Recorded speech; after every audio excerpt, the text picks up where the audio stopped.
Kryeministri Rama e pranishëm në Asamblenë Socialiste të Fierit flet për momentin drejtuesja politike e qarkut Belinda Balluku. Vështirë për ne që ta ruajmë atë rezultat, por unë shpresoj që do t'ja dalim gjithë bashkë. E gjitha kjo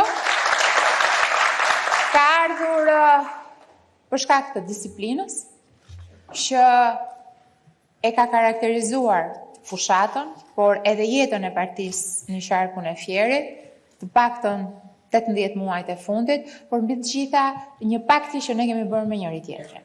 Ne kemi bërë një pakt për të hapur dyert e partisë, për të mirëpritur këdo, edhe ata që më përpara kanë votuar për parti të tjera apo kanë pasur bindje të tjera, sepse çdo qytetar ka drejt të ndryshojë bindjet, përsa kohë këto bindje ndryshohen për shkak të rezultateve.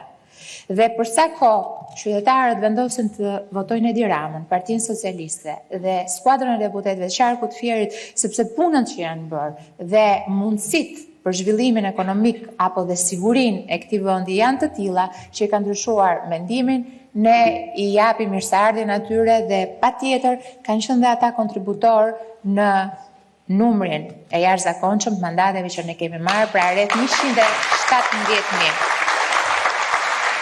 Në Fier, në qarkun e Fierit, është shënuar padyshim edhe një rekord tjetër, ai pjesëmarrjes së diasporës. Ky është një qark që nga viti 2021 deri në vitin 2025, ashtu siç gjithë pjesët e tjera të Shqipërisë kanë pasur një lëvizje demografike, e cila konsiston në lëvizjen migratore drejt kryeqytetit apo dhe atë emigratore drejt Italisë apo Greqisë, por sigurisht janë flukse që lëvizin, njerëz që shkojnë dhe që vinë. Megjithatë, numri i votuesve ishte më i vogël nga viti 2021, ndërkohë që votat që ne arritëm të marrim janë shumë më të larta. Për këtë sigurisht ka të bëjë me gjithë frymën e skuadrës këtu, që u aktivizuam të gjithë me vizitat që bëm në të dyja vendet qinje, dhe dua të falenderoj kryetarët e bashkisë në këtë rast, pasi për diasporën ata kanë luajtur një rol shumë të rëndësishëm përveç koordinatorëve të diasporës që kemi pasur. Nuk do lë pa përmendur edhe Mallakastër. Një Mallakastër që pavarësisht pritshmërive, sigurisht të gjitha bashkitë kanë performuar si kurrë më parë, e tregon numri i votave, megjithatë Mallakastra ka arritur 73% fitoren e saj, duke vendosur një rekord të ri. Por ky rekord përkthehet në një përgjegjësi të madhe institucionale për të gjithë ne. 12 deputet nga 9. Përgjegjësia bëhet më e madhe dhe padyshim edhe kritikat fillojnë dhe shtohen. Ndaj është detyrë e secilit prej nesh që me shumë përgjegjësi, me seriozitet, duke dëgjuar mbi të gjitha njerëzit, pasi siç e thot gjithmonë kryetari i partisë, çajani hallin dhe kur nuk ja zgjedhni dot.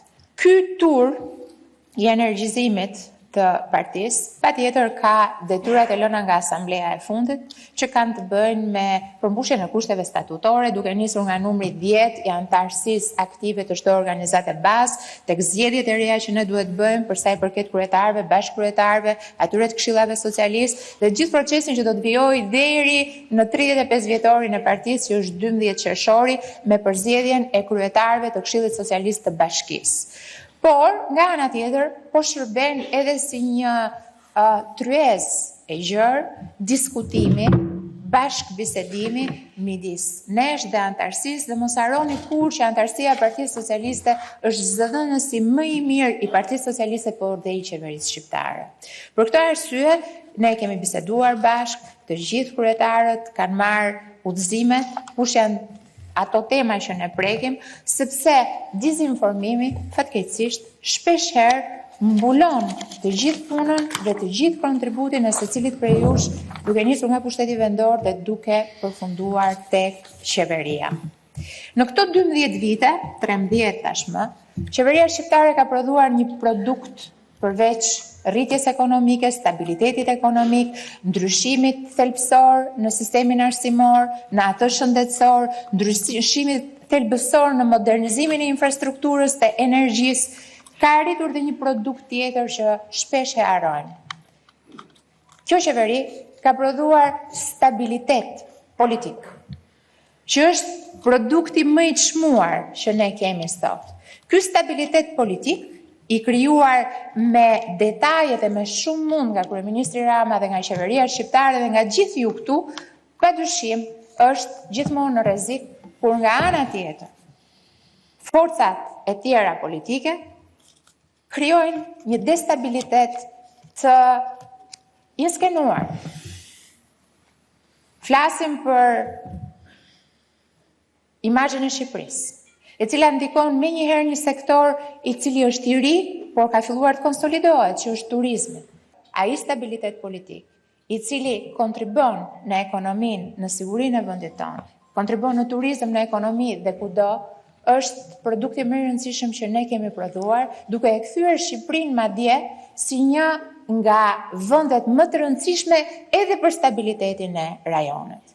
Ndaj komunikimi publik që ne kemi nisur, me një titull shumë të rëndësishëm të thjesht, por që thot gjithçka, punët e Shqipërisë, është detyrë e deputetëve, është detyrë e kryetarëve të këshillave socialiste, por është detyrë e çdo socialisti. Pasi punët e mira nuk mund të mbulohen nga bashkë. Ja kaloj fjalën me shumë kënaqësi kryetarit Partisë Socialiste.